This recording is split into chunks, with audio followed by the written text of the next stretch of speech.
ఇద్దానా గోధుమ తొక్కితే మనకు గుచ్చుకుంటాయి కదా. రక్తం వచ్చినప్పుడు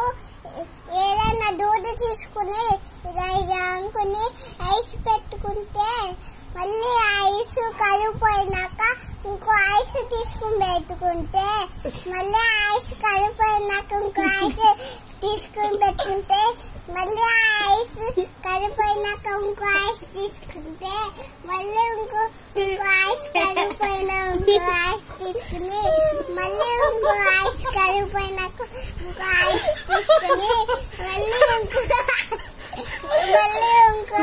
ఐస్ కలిపోయినాక ఇంకో తీసుకుని మళ్ళీ ఇంకో ఐస్ మళ్ళీ ఇంకో ఐస్ కలిపోయినాక మళ్ళీ ఇంకో ఐస్ కలిపోయినాక ఇంకో తీసుకుని మళ్ళీ ఐస్ కలిపోయినాక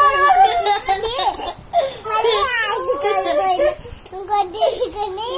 మళ్ళీ ఐస్ కలిపోయినాక